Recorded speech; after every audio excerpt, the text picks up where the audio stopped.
Então, vamos agora para a última etapa do seminário. São 2 cases sobre energia alternativa e uso de resíduos para fonte renovável. E eu chamo para mediar essa mesa um grande amigo e que lida com esse tema como empresário, o Luiz Henrique Hartmann.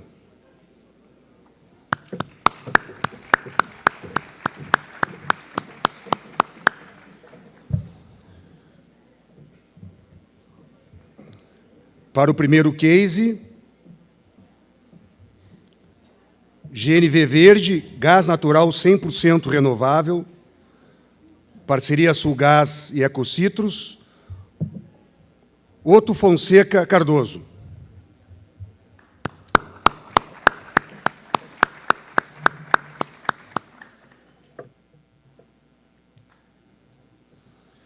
Segundo case, potencial de geração elétrica por meio de célula combustível na ex-serraria aqui de Porto Alegre, Nestor César Heck, da Universidade Federal do Rio Grande do Sul.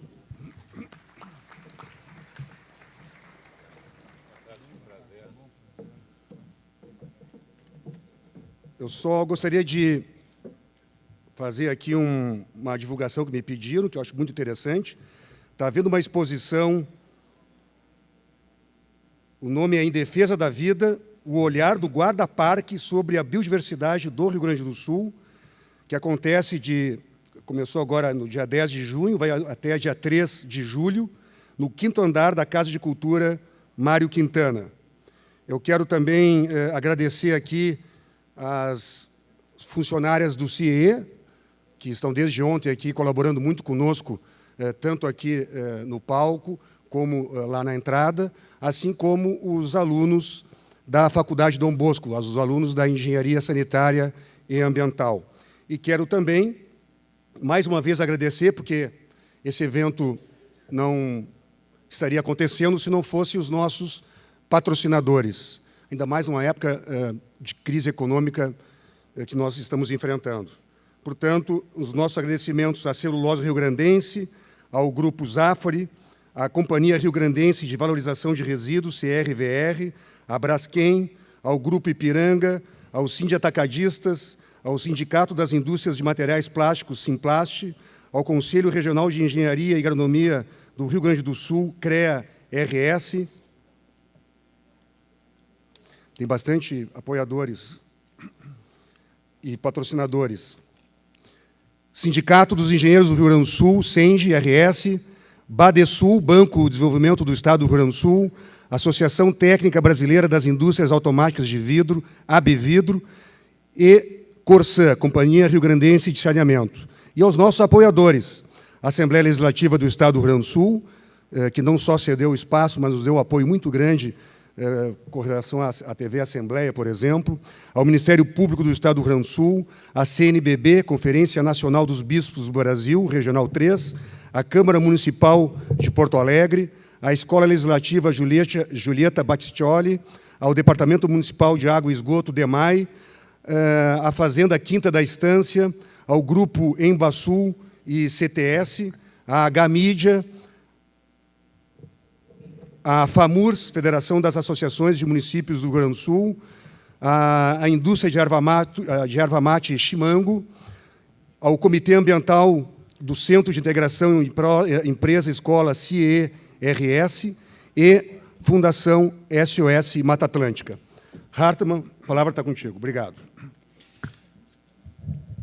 Muito boa tarde a todos. Eu queria inicialmente cumprimentar o Beto por esse evento, que está na 7ª edição, a qual nós acompanhamos desde da primeira edição e vemos o crescimento que tem tido a cada ano.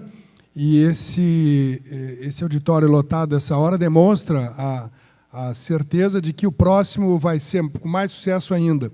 A cada ano, mais patrocinadores, mais apoiadores têm se juntado a esse evento, o que demonstra a importância e a assertividade que é o tema que está sendo aqui discutido. Sendo bem objetivo, porque nós temos um horário a cumprir, eu queria já inicialmente apresentar o primeiro palestrante do case número 1, que é do GNV, Gás Natural 100% Renovável da Sulgás. É o senhor Otto Fonseca Cardoso, coordenador da carteira de Novos Negócios e Tecnologias da Sulgás, engenheiro civil com especialização em engenharia de dutos. Com a palavra...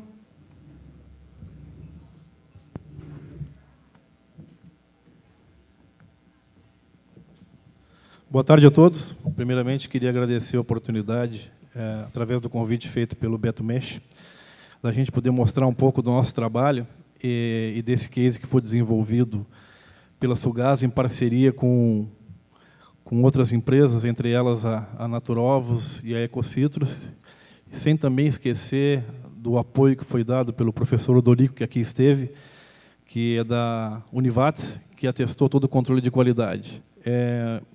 Nós não colocamos o tema energia alternativas, utopia ou realidade, porque para nós já é uma realidade. Tá? Só que antes eu gostaria de fazer uma pequena apresentação do que é a nossa empresa. Talvez alguns não conheçam. A Sulgás é uma companhia do Estado, distribuidora de gás natural. Se comparada às demais concessionárias, ela é uma empresa relativamente nova, ela tem 23 anos, e ela é formada por, basicamente, 2 sócios, que é o governo do Estado, que tem 51% das ações, e a Petrobras, que tem 49%. A nossa missão, realmente, é promover o crescimento do mercado de gás natural. Tá? Gás natural canalizado, baseando em soluções para todas as aplicações, ou seja, transportar, distribuir o gás natural para consumo de indústrias, residências, postos de GNV, sistemas de cogeração e comércios. Essa é a missão da Sulgás e é para isso que nós estamos imbuídos e estamos trabalhando já há praticamente 20 anos. Aqui é um mapa do estado do Rio Grande do Sul, onde existe a nossa rede. E, basicamente, a nossa carteira de clientes, nós temos 28.709 clientes distribuídos em vários segmentos, residencial, comercial, veicular, industrial e cogeração. Alguns municípios não existe o gás canalizado, ele chega através de um modal de transporte, que nós chamamos de GNC, que é o gás natural comprimido, que ele é abastecido no sistema de compressão e ele é transportado em carretas feixe. O biogás é um desafio que nos foi dado para que nós tenhamos, no futuro breve, uma autossuficiência em gás natural. Hoje nós importamos 2 milhões de metros cúbicos de gás natural da Bolívia e temos um contrato. Esse contrato tem um prazo de validade, pode ser renovável ou não, mas também tem um desafio, que é o desafio da sustentabilidade. Ou seja, produzir novas fontes alternativas de gás natural e essa fonte através de resíduos orgânicos.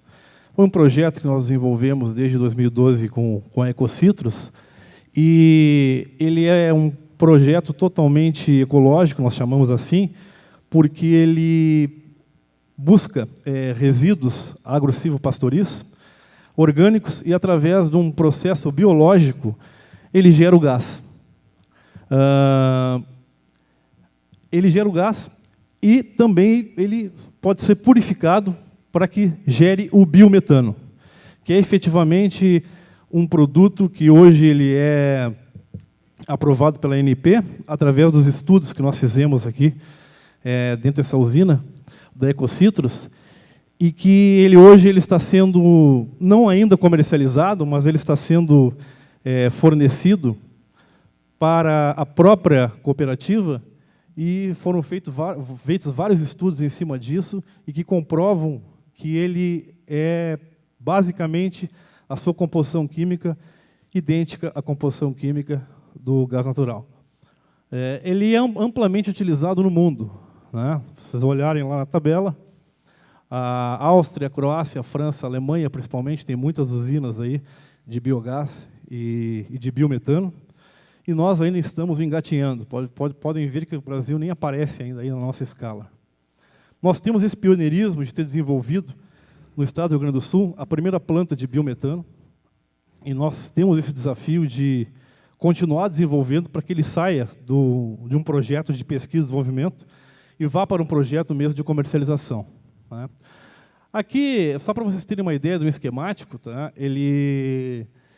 Os substratos vêm de dejetos da atividade agrícola e pecuária, pode ser de aterros sanitários, sistemas de tratamento de esgoto, glicerina e resíduos da indústria alimentícia. Então, esses resíduos são transportados através de caminhões e eles vão até a usina por um processo biológico sem presença de oxigênio, ou seja, totalmente anaeróbico, é feita a produção do biogás. O biogás gera biofertilizante. Depois ele é lavado, purificado para gerar o biometano, e esse biometano ele é utilizado em diversas cadeias. Como eu falei, ele possui características químicas semelhantes ao gás natural, podendo ser substituído em todas as suas aplicações, inclusive injetado na rede. É o conceito que também nós temos de interiorização do gás, ou seja, nós temos 35 municípios hoje abastecidos no estado pelo gás natural, e tem algumas localidades, como o noroeste do estado, região da produção, onde não tem gasoduto, que através do biometano, através da produção local, é possível se produzir o biometano e se distribuir através de uma rede local e se comercializar esse biometano na indústria, no comércio, em postos de GNV, em residências, ou seja, permitindo que a região seja autossustentável.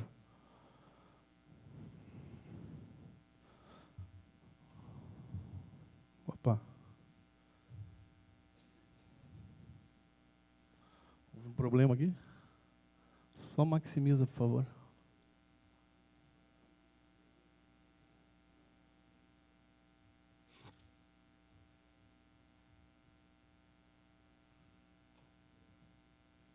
Como eu falei para vocês, a cadeia toda, né?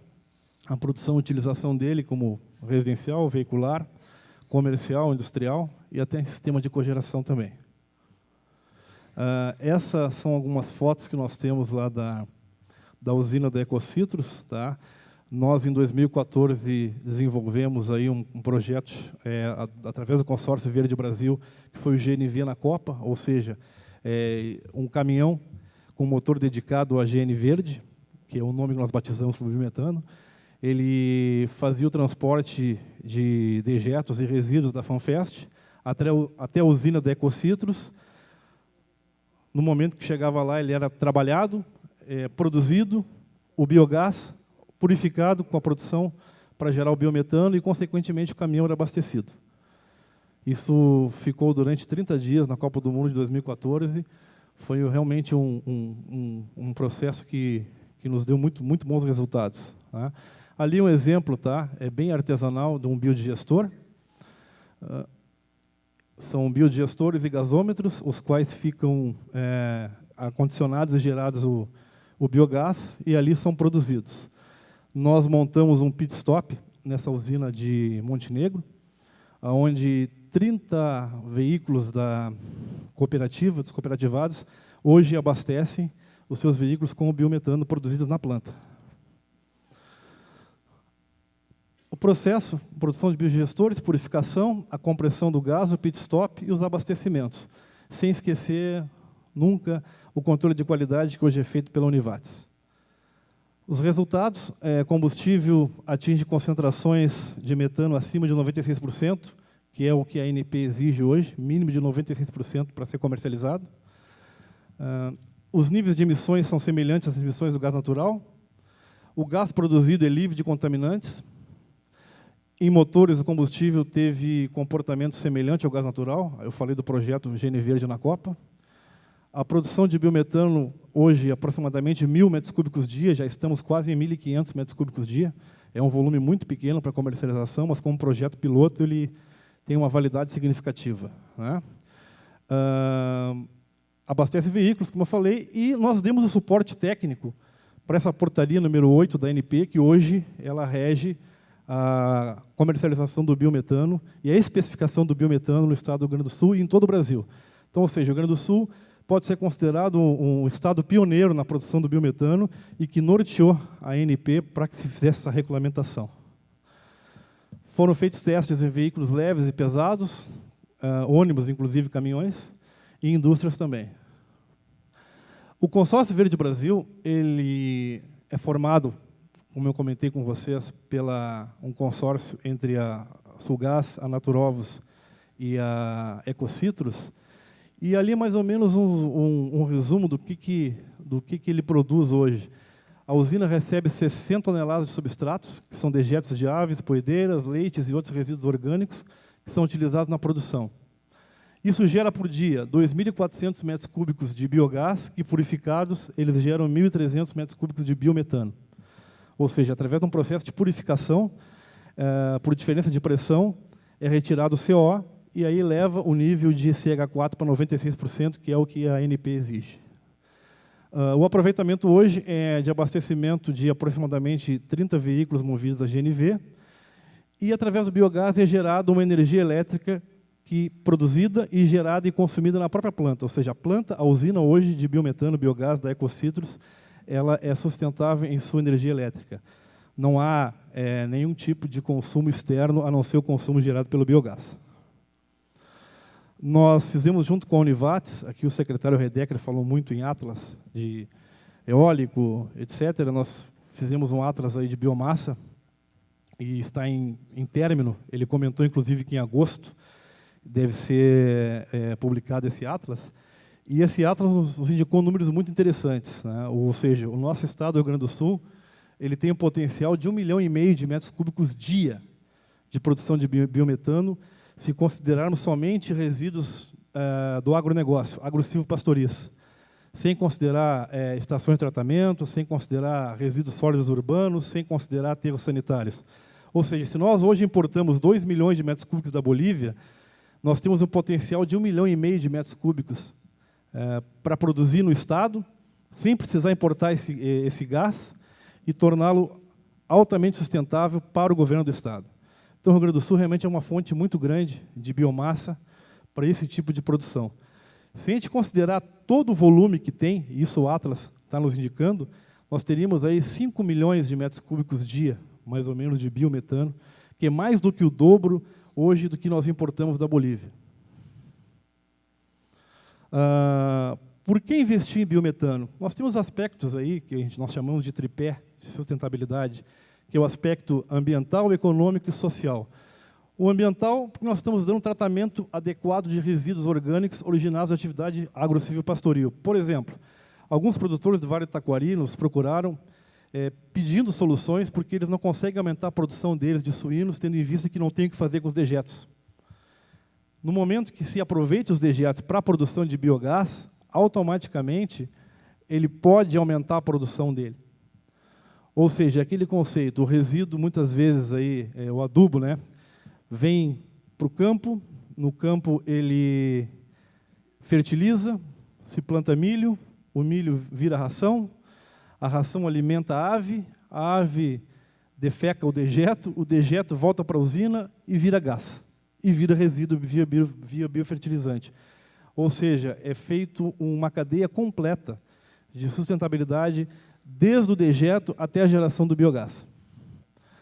Os aspectos econômicos, como eu falei, seria a interiorização do gás, ou seja, o gás chegaria a regiões onde o gasoduto não chega, através de um projeto de geração distribuída, produzindo esse gás no local e distribuindo no local.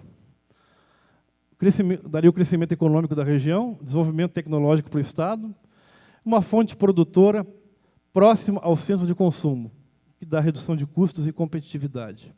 Os aspectos sociais é a geração de renda adicional para o agronegócio de pequeno porte, expansão da atividade de pequenos produtores rurais e, consequentemente, a geração de empregos. As ações que nós estamos fazendo para que esse projeto saia do papel, saia do P&D e vire comercialização. A Sulgás está promovendo agora em julho, agosto, uma chamada pública para compra, aquisição de 200 mil metros cúbicos de biometano em 5 regiões do estado. Ou seja, aquele produtor ou aquele investidor que se interessar em montar alguma planta de biogás com purificação para biometano e quiser vender para a Sulgás vai comprar. O volume que for produzido vai ser adquirido por um contrato de 15 anos. Nós estimamos, tá, consideramos esse volume de 200 mil, que é mais ou menos 10% do que nós adquirimos hoje. Mas se nós compararmos com o potencial que tem de 1,5 milhão no Estado, nós poderemos, nos próximos anos, a médio e longo prazo, ter um volume significativo de compra aí de biometano. Essa é a chamada pública, as regiões que vão ser atendidas. Eu gostaria, tem 5 minutinhos ainda, passar um vídeo para vocês, se possível, que é o projeto GNV na Copa, que eu comentei com vocês, que é o caminhão movido a biometano.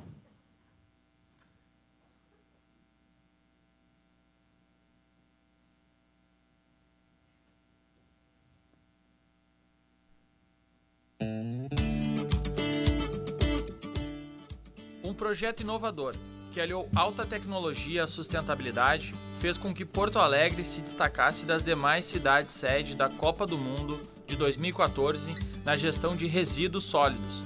O projeto GNVerde, combustível campeão, demonstrou a viabilidade de um ciclo fechado renovável, com um veículo pesado movido pela energia gerada a partir do próprio resíduo que foi por ele transportado.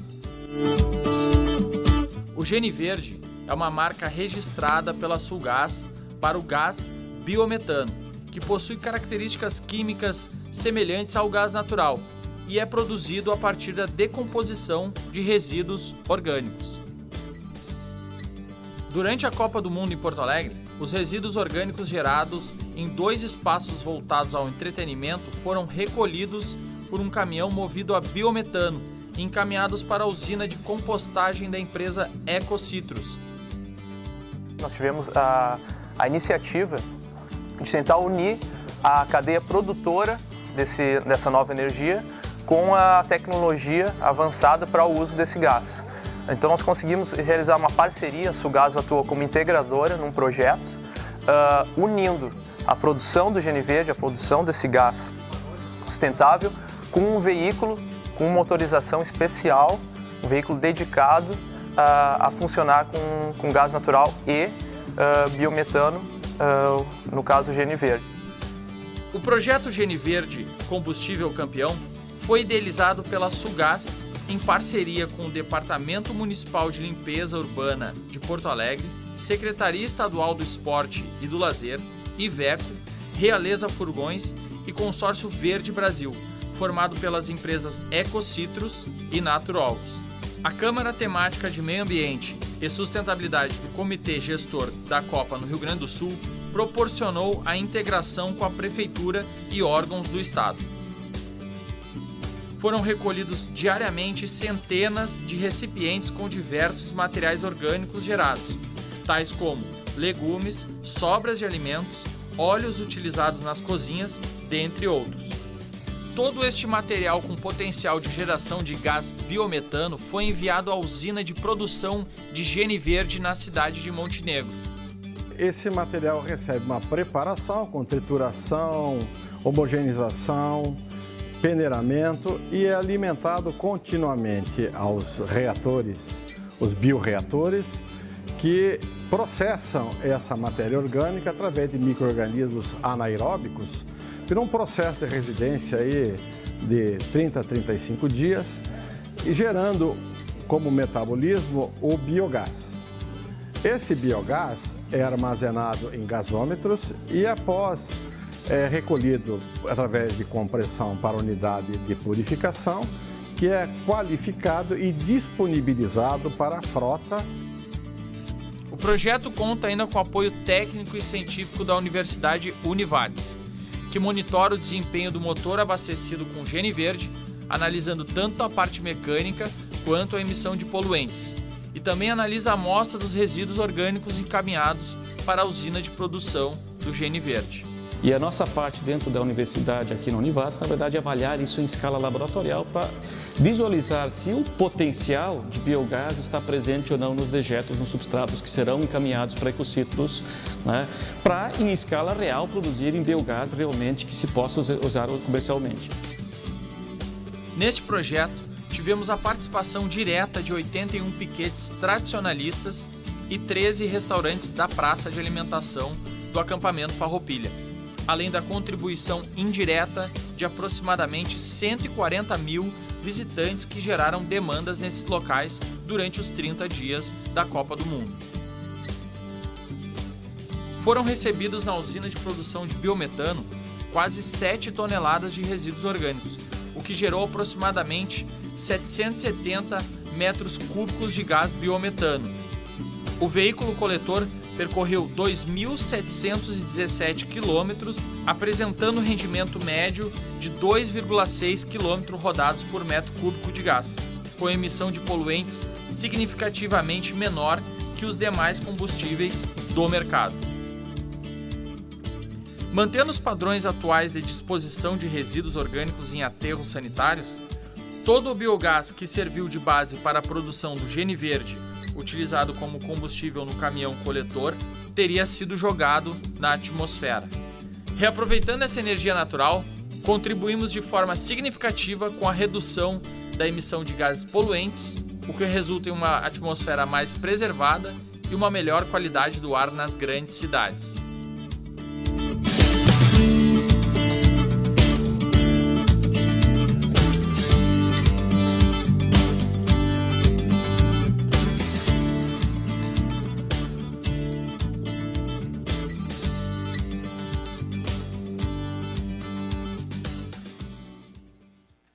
Bom, pessoal, nosso grande desafio agora é a comercialização, que esse projeto saia dessa cadeia de desenvolvimento e vá para uma cadeia de comercialização. Para isso, estamos lançando a chamada pública, esperamos que realmente tenhamos resultado aí satisfatório. Agradeço muito a atenção de vocês, obrigado.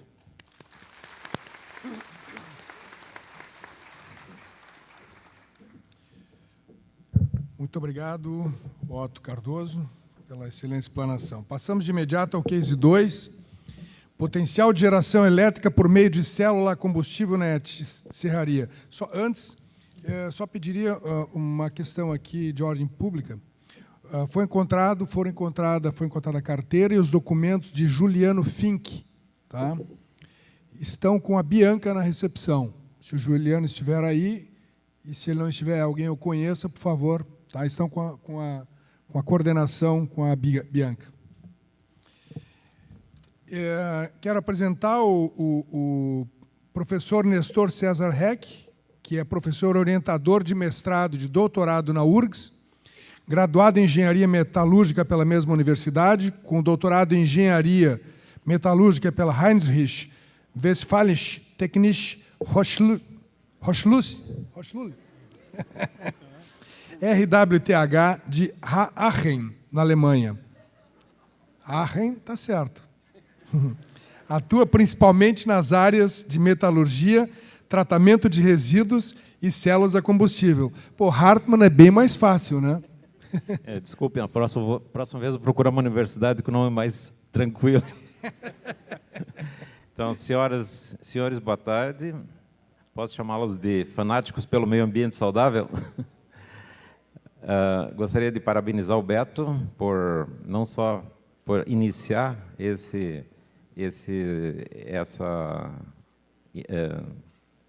por ter essa iniciativa de iniciar esse processo, mas também por manter isso durante vários anos, né? Como se diz, se manter no sucesso não é nada fácil, né? Muito bem, então eu gostaria de iniciar a minha apresentação chamando a atenção da palavra cidade. Em seguida, de cidade, nós temos o bem tratada, e é um título muito interessante, porque nós queremos morar num lugar bem tratado, né? Mas desde que o homem deixou de vagar pela terra, Isso faz bastante tempo, né? Parece que faz 10.000 anos que nós decidimos deixar de ser nômades, começaram a aparecer os problemas, né? Do lado da nossa casa, da nossa oca, talvez, começou a se juntar ali um certo lixo. E a gente não gosta de morar junto com lixo ou outros problemas. Então, provavelmente, o DMLU teve que passar por lá, levar o meu lixo também, dos meus ancestrais, e a questão para mim ficou resolvida. Mas o cacique daquela tribo provavelmente ficou com um problema nas mãos.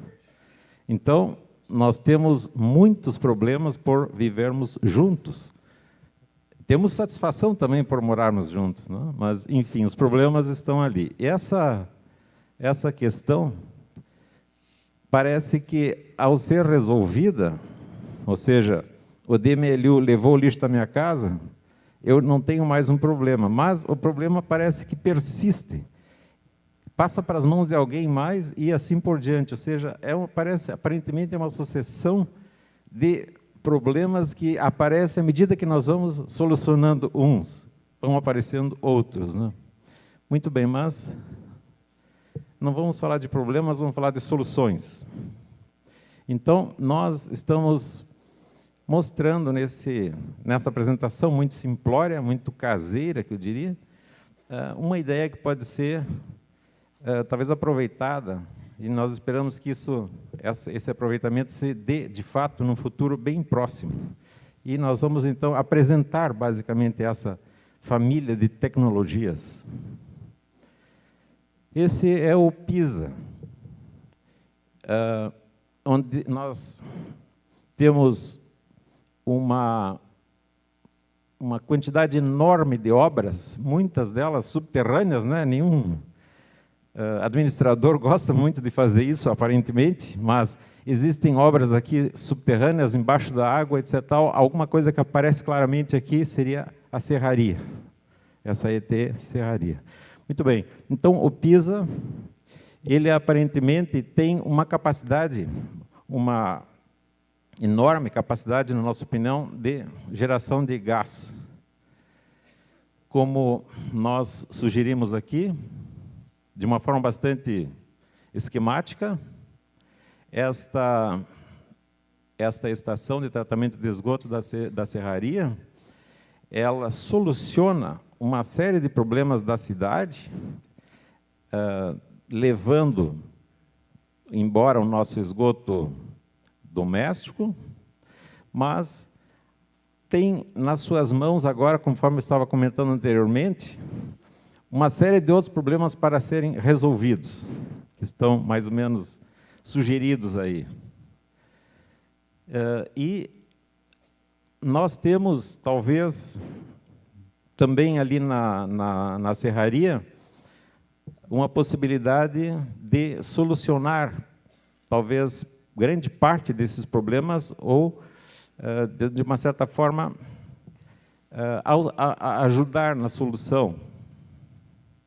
E eu estou me referindo à possibilidade de utilizar o biogás, a energia, na verdade, contida no biogás, para solucionar ou ajudar a solucionar alguns dos problemas que aparecem quando nós juntamos naquela estação uma quantidade enorme de esgotos domésticos. Muito bem, mas, na verdade, quanto de energia estaria contida ali que poderia ser usada? Então, alguns cálculos relativamente simples, um pouquinho de matemática, mostram que, se nós temos 1 metro cúbico de gás, de biogás, nós temos uma certa quantidade de energia que pode ser obtida desta combustão, feitos os cálculos de que apenas 60% disso aí queima, porque os 40% restantes são CO2, nós chegamos a uma conclusão, depois de fazer algumas determinações, que nós temos praticamente 6 kWh por metro cúbico de biogás. Essa seria a quantidade de energia disponível. Mas energia eu diria que não é uma grande coisa. Ela é algo que nós necessitamos, mas muito mais importante que a energia é a potência. Ou seja, a energia sobre o tempo. O que nós podemos fazer para determinar quanto é a potência que nós podemos retirar desse biogás, desta usina, por exemplo. Então, nós precisamos uma base temporal, que ela é dada pela quantidade de esgoto que pode ser tratado por um certo tempo. Dessa forma, nós, ao encontrarmos essa base temporal, nós acabaremos por determinar a necessária potência, e essa que nos interessa. Bom, nós tiramos alguns dados, porque eles estão disponíveis na internet, divulgados pelo ICLEI, há algum tempo atrás. Esses dados aparecem de uma forma condensada aqui. Nós recalculamos para colocar isso por segundo. Essas informações do ICLEI nos mostram 2.710 litros por segundo para serem tratados na serraria, e as informações de serraria são de que ela poderá, talvez, agora houve a liberação da FEPAM, aparentemente, então acho que ela vai poder liberar, ela poderá tratar 4.100 litros por segundo. Mas essa nossa determinação, nós usamos esses valores do ICLEI, e isto nos dá uma potência agora de 4.608 kW. Muito mais importante que a energia. Ou seja, nós temos à disposição ali 4,6 megawatts, que estão contidos no biogás e que nós poderemos fazer uso. Nós buscamos, nessa conversão, a eletricidade. Poderia ser o calor também, mas a eletricidade é a forma mais nobre que nós temos de energia. Então, existe essa tendência de buscarmos a produção de eletricidade. Para isso, nós precisamos de dispositivos, que aí estão mostrados, por exemplo, motogerador, uma microturbina, mas outros mais poderiam ser citados. Infelizmente, nem todas as imagens aparecem, mas à esquerda, no início da flecha inicial, deveria haver 1 metro cúbico de gás, que, ao ser queimado, e depois esse calor ser convertido em eletricidade, nos daria, por fim, então, essa almejada energia, essa forma de energia. A eletricidade, para ser alcançada, ela, através de sucessivas etapas desses processos, ela vai, vamos dizer assim, em cada uma dessas etapas nós temos um rendimento, que são números menores do que 1. Ao serem multiplicados, nós vamos obter cada vez menos energia transformada.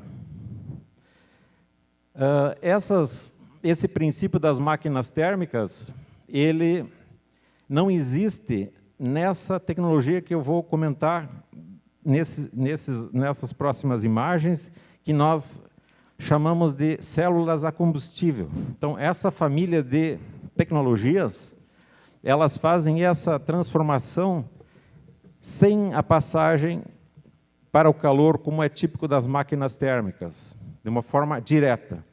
Mas, obviamente, que nós não obteremos aqueles 4,6 megawatts também. A situação é mais ou menos a seguinte: se nós observarmos aqui embaixo, nós temos as potências que nos interessam, numa escala logarítmica, e aqui nós temos pequenas, médias potências. Aqui aparece, eu coloquei como referência a usina de Itá, que é a maior hidrelétrica do estado do Rio Grande do Sul. Então, e aqui o rendimento já elétrico. Portanto, nós vemos que esses dispositivos, essas máquinas térmicas, dão uma certa potência e uma certa eficiência, mas as células a combustível estão acima, porque elas pulam uma das etapas das máquinas térmicas, elas têm eficiências muito maiores. Se nós olharmos aqui, nós temos pelo menos 10 pontos percentuais. Mas se vocês olharem que nós temos aqui uns 40%, por exemplo, nesse nível aqui, esses 10 pontos percentuais são, na verdade, 25% a mais do que as máquinas térmicas, o que já é uma diferença significativa. Muito bem, então, essa família de tecnologias, que são as células a combustível, como é que elas funcionam? Basicamente, todas elas têm uma membrana, através da qual alguma substância se transforma em íon. Esse íon pode receber ou doar elétrons, que passa por uma corrente por fora do dispositivo e pode ser utilizada. E, no outro lado, os elétrons retornam ou são emitidos e a situação se completa e volta a ser mais ou menos o que nós tínhamos antes, com exceção, naturalmente, de que o combustível se queima. Aqui nós temos um tipo de célula combustível em que nós estamos usando o biogás, mas existem muitos tipos de células a combustível. Podemos dividi-las em dois grandes grupos, uma que usa hidrogênio e outras que usam hidrocarbonetos. E as que usam hidrogênio, lamentavelmente, o hidrogênio não é um gás muito abundante na natureza, assim que nós temos o desenvolvimento de células que usam outros hidrocarbonetos gasosos, por exemplo, biogás, biometano, mas não necessariamente o biometano, o biogás é possível de ser usado. E aqui nós temos uma visão um pouquinho mais detalhada deste caso, que são um tipo específico de células muito interessante, que são células com carbonato e um carbonato líquido.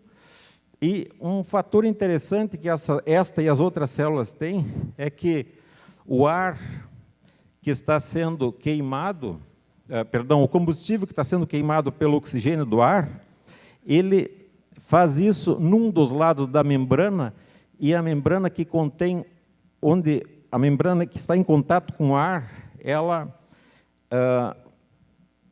fica com o nitrogênio, ou seja, a combustão se dá na ausência do nitrogênio. Qual a vantagem? Primeiro, que nós não temos os NOx. E a segunda é que este gás que está aqui na saída, ele é praticamente CO2 e água. Ou seja, imagine, se eu faço a condensação dessa água, eu posso recuperar o CO2, sequestrar o CO2 e não deixar ele ir para a atmosfera. É um corolário dessa tecnologia. Essa família de tecnologias, ela funciona de uma forma incrivelmente interessante. Ela pode funcionar ao revés, ou seja, eu posso pegar CO2, água, eletricidade e gerar gás. Mas alguém pode perguntar, mas que ideia maluca, para que fazer isso? Pensem, se eu tenho potencial de geração no estado do Rio Grande do Sul de 100 gigawatts, esses cataventos funcionando de noite, e se eu tenho CO2 chegando de algum lugar, por exemplo, uma usina funcionando a carvão, eu posso usar essa energia que está sendo gerada de noite e estocá-la sob a forma de hidrocarbonetos, invertendo o uso dessa célula. Muito bem, essa célula que eu estava comentando, ela, que tem esse tipo especial, ela está aqui no topo dessa região das células a combustível. Portanto, é um tipo muito bom, muito preparado para produzir energia aí na faixa de alguns megawatts, como se fosse uma torre eólica. Muito bem, mas nós tínhamos 4,6 mega que nós poderíamos transformar em energia elétrica. Se nós utilizarmos diferentes dispositivos para transformar aquela energia contida no biogás em eletricidade, nós vemos aqui que os números serão diferentes se nós usarmos dispositivos como motores, turbinas ou células a combustível. Esta célula combustível era capaz de gerar, de transformar 50% dessa energia contida no biogás em eletricidade. 30% ainda podem ser utilizados sob forma de calor e 20% é perdida realmente para o ambiente. Interessante que, quando elas funcionam com biogás, elas são mais eficientes do que quando elas funcionam com gás natural, porque elas fazem uso do CO2 também. A questão de ter uma usina limpando o nosso esgoto, mas poluindo o ar, não é muito inteligente. E esses dispositivos, eles produzem pouquíssima, dividido pela potência que ela está disponibilizando, é baixíssima a poluição. O ruído também é muito pequeno.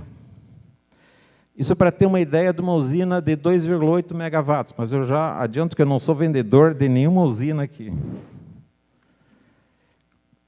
Um projeto, naturalmente, nós temos expertise para esse tipo de equipamento e também para outros, quando eu andei assinalando aqui, que nós teríamos capacidade de auxiliar também nessa estação de tratamento com outras tecnologias para auxiliar o meio ambiente. E me permitam aqui mostrar se as células talvez seja o nosso futuro. Eu estou aqui dando uma breve olhada no que é o futuro do futuro, talvez. É uma foto lá do nosso laboratório que mostra micro-organismos digerindo esgoto sem a produção de gás e gerando simultaneamente eletricidade, conforme nós podemos ver aí. Obrigado.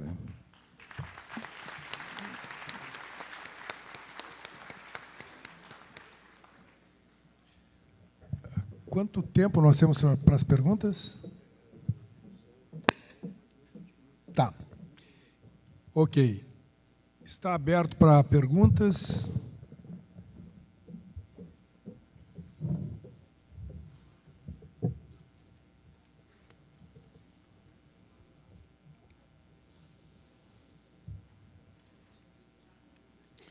Ok. Aqui, ó. Tem duas perguntas aqui no meio. Peço que o perguntante se apresente e faça a pergunta com objetividade.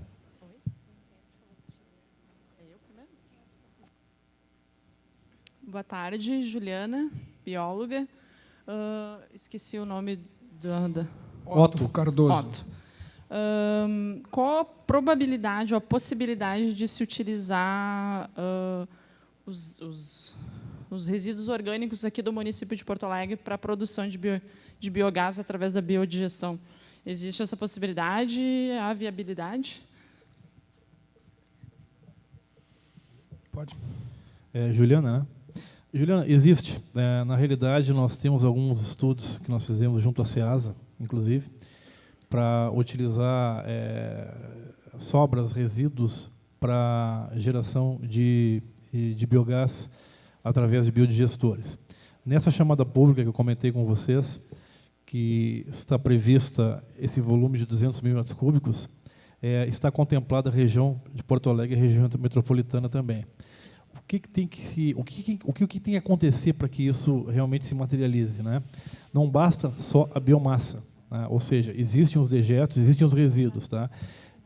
Deve haver investidores, tá, que se proponham a construir usinas e plantas de biogás, e a parceria muito forte também do governo do Estado, através de incentivos, tanto no aspecto de financiamento, com juros subsidiados, como falou o secretário Redecker, programas que tem aí do RS, Energias Renováveis, o Badesul, o IBRDE, e também que o governo incentive a questão e dando subsídios na questão do ICMS. Nós temos convicção que, se essa cadeia fechar, ou seja, os estudos apontarem, e já estão apontando, que existe biomassa aqui local em Porto Alegre, capaz de produzir biogás, havendo investidores com a ação do governo, no sentido de fornecer subsídios, a Sulgás é um comprador, com certeza, desse volume. E, além do mais, aqui em Porto Alegre, nós temos gasoduto, há também a viabilidade de se injetar esse próprio biometano na nossa rede de gás natural, o que facilitaria muito, inclusive, a distribuição. Nós vamos fazer da seguinte maneira, nós vamos fazer todas as perguntas num bloco, para depois termos as respostas também de cada um dos palestrantes. Por favor. Boa tarde, eu me chamo Joyce. A minha pergunta, na verdade, é mais um esclarecimento para o professor da URGS, que citou o ECLEI, que seria uma fonte de dados sobre essas fontes, enfim, de energias, para que a gente pudesse conhecer um pouquinho mais e retomar essas informações que foram repassadas. Só um pouquinho. A sua pergunta é sobre... Para esclarecer o que é o ECLEI. Esclarecimento, o que é o ECLEI, enfim, para que bom. daqui a pouco a minha dúvida seja de outros. Mais alguma pergunta? Ok.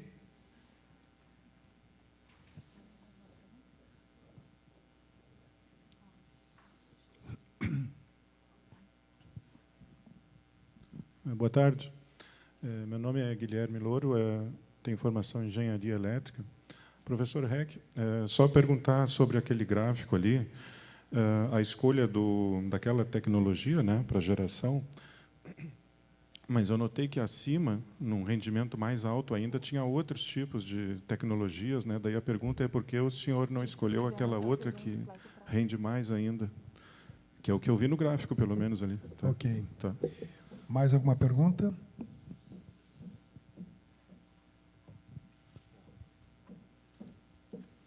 Bom, passamos então para as respostas. A primeira sobre o ECLEI. Alô? Então, são dados que é uma entidade que é internacional que se preocupa com os governos locais, ou seja, provavelmente deve haver gente que conhece mais sobre isso do que eu aqui. A minha área de atuação é realmente a área de células a combustível e a termodinâmica dos sistemas, mas nós usamos essa informação do ECLEI. Havia uma incorreção nisso que eu falei? Não? Enfim, essa é uma entidade, eu não saberia explicar exatamente do que se trata, em resumo, mas é uma entidade que se preocupa com os problemas das cidades num nível de administração muito local, que disponibilizou, ela fez um estudo aqui no Brasil, inclusive, de 3 cidades, das quais uma era Porto Alegre, e ela publicou, está na internet, os dados a respeito de algumas usinas, algumas estações de tratamento de esgoto, dentre as quais estava a ETE Serraria e outras aqui de Porto Alegre, e também de Betim, e a terceira cidade, lamento, mas não lembro. Mas está na internet, eu posso, inclusive, te mandar depois esse material. A segunda pergunta era a respeito daquela nuvem que estava acima, né? Então, existiam, digamos, 2 nuvens, uma mais à direita, em altas potências, que são os chamados ciclos combinados, ou seja, a engenharia ela é capaz de combinar duas formas de geração de energia. Por exemplo, você tem uma turbina que usa um combustível, essa turbina move um gerador, e os gases quentes dessa turbina são usados para ferver a água, e você tem uma segunda turbina movida pelo vapor. Então, esses ciclos combinados aumentam o rendimento, né? Por isso eles estavam colocados lá naquela posição acima. Eu estou me referindo não àquela que tu citaste. Do outro lado, existe uma combinação também entre as células a combustível, junto com um segundo sistema, que são uma turbina a gás, salvo engano. Eu não lembro agora, mas acho que era uma turbina a gás também. Então, combinada com uma célula, ela atinge rendimentos excepcionais em baixas potências.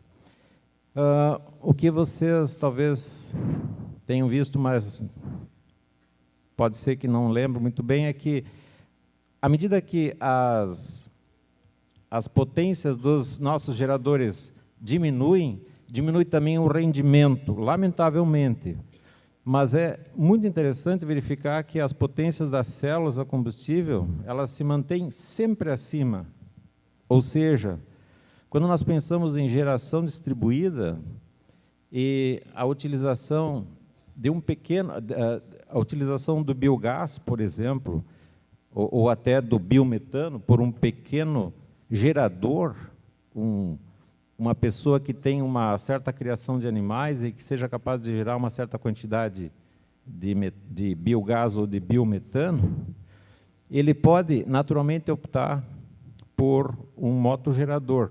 Mas é surpreendente que a quantidade de energia que ele pode tirar desse mesmo gás por um equipamento desses, um dispositivo desses, que seria uma célula combustível, é surpreendentemente maior, mesmo em pequenas potências, ou seja, a potência a ser produzida não cai tanto quanto a de um motogerador, por exemplo, né? Infelizmente, esses dispositivos não estão nas nossas lojas para serem comprados, mas eles existem. Eu já estive com os meus pés numa fábrica desses dispositivos na Alemanha, e existe também nos Estados Unidos e alguns outros países mais desenvolvidos que o nosso.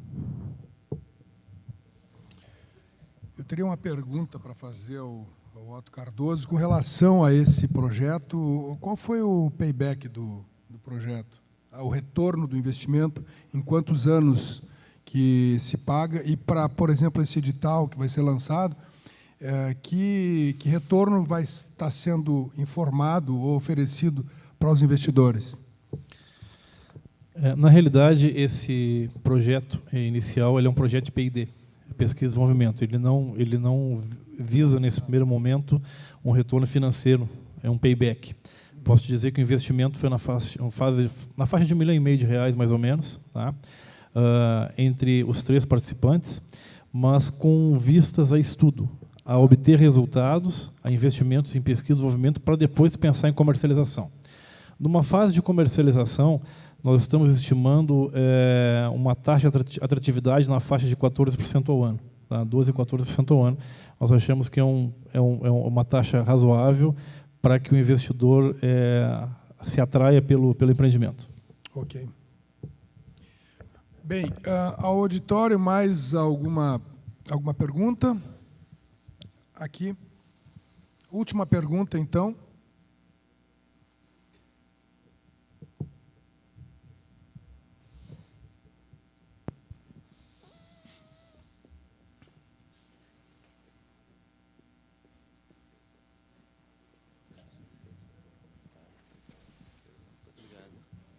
Boa tarde, parabéns mais uma vez pelo painel que foi apresentado agora. Minha pergunta é para o Otto, né? Sim.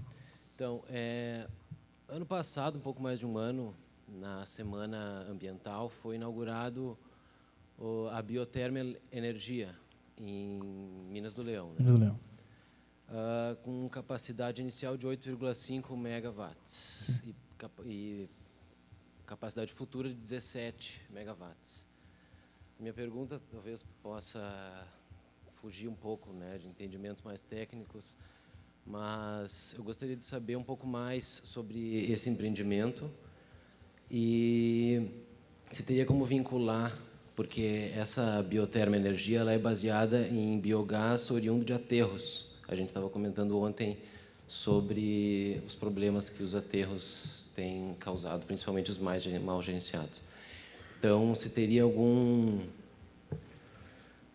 maneira de entrar e aumentar a capacidade dessa usina que já está lá montada, um investimento de, se não me engano, de 30 milhões, e explorar o potencial dela com biogás oriundo não só de aterro, mas também de outras fontes, como vocês comentaram aqui. A pergunta especificamente qual é? Eu tive um pouco de dificuldade de entender. É isso, se tem como incorporar nessa fábrica que já está instaurada a captação de energia não só oriunda do aterro, mas também de outras fontes, como produtores com animais que produzem dejetos e algo nesse sentido. Ok. Desculpa, como é seu nome? É Salomão. Salomão, na realidade, nós começamos um projeto lá em Minas do Leão, há um tempo atrás, até foi antes de se estudar essa questão da Ecocitros. Tá? Nós nos barramos por 2 motivos. Primeiro, porque realmente a ANP hoje, pela portaria e pelos estudos, ela não permite produção de biometano através de aterro sanitário, pela presença dos compostos voláteis orgânicos. Tá? Hoje, para poder fazer uma distribuição de biometano através de uma injeção em rede ou uma distribuição comercial, a ANP ainda exige que seja de fonte agrocilvo-pastoril. Tá? Na época, nós estudamos esse aterro e houve também a questão da captação do O2, que isso prejudicou um pouquinho a elevação do nível de metano do CH4 até os 96%. Também foi um impeditivo da gente poder ter um aprofundamento maior. Seria muito interessante para nós, porque o nosso gasoduto ali está a 80 quilômetros, 60 quilômetros da rede, da planta, né, do aterro. No momento que se tem uma produção, se estimava, de 80 mil metros cúbicos dia de biometano, seria realmente um investimento muito interessante. Mas por essas 2 questões nós esbarramos aí na continuidade desse estudo. Hoje, como você mesmo falou, eles têm geradores, né, então eles partiram para um outro tipo de negócio, vamos dizer assim. Eles estão gerando energia elétrica, tá, que não é o nosso negócio é distribuição de gás. Mas não está descartado. Existem estudos agora dentro da ANP, nós estamos participando também de um grupo dentro da BNT, e a ANP participa junto, para que se abra um pouco mais esse leque, no sentido de descobrir realmente os compostos orgânicos voláteis que existem nos aterros sanitários, resíduos sólidos urbanos, para que a gente possa aumentar esse suprimento e poder futuramente utilizar aí, o biometano dessa fonte. Ok. Você havia pedido uma complementação? Eu gostaria só de fazer uma pequena complementação em relação às células a combustível. Se houvesse uma política favorável para esses dispositivos fantásticos, realmente, na nossa concepção, elas, apesar do preço, porque elas estão na infância da produção em série, né, elas seriam capazes de se pagar, devido ao preço da eletricidade aqui no Brasil, a gente tem uma estimativa que elas seriam capazes de se pagar em uns 7, 8 anos. Né? Muito bom.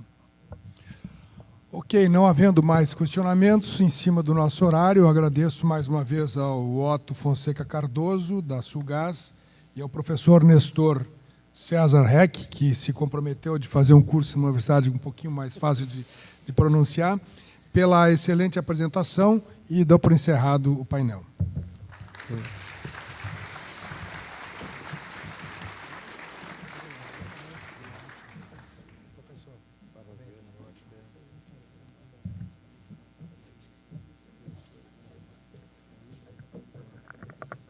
Bem, finalizando os cases, quero mais uma vez então agradecer.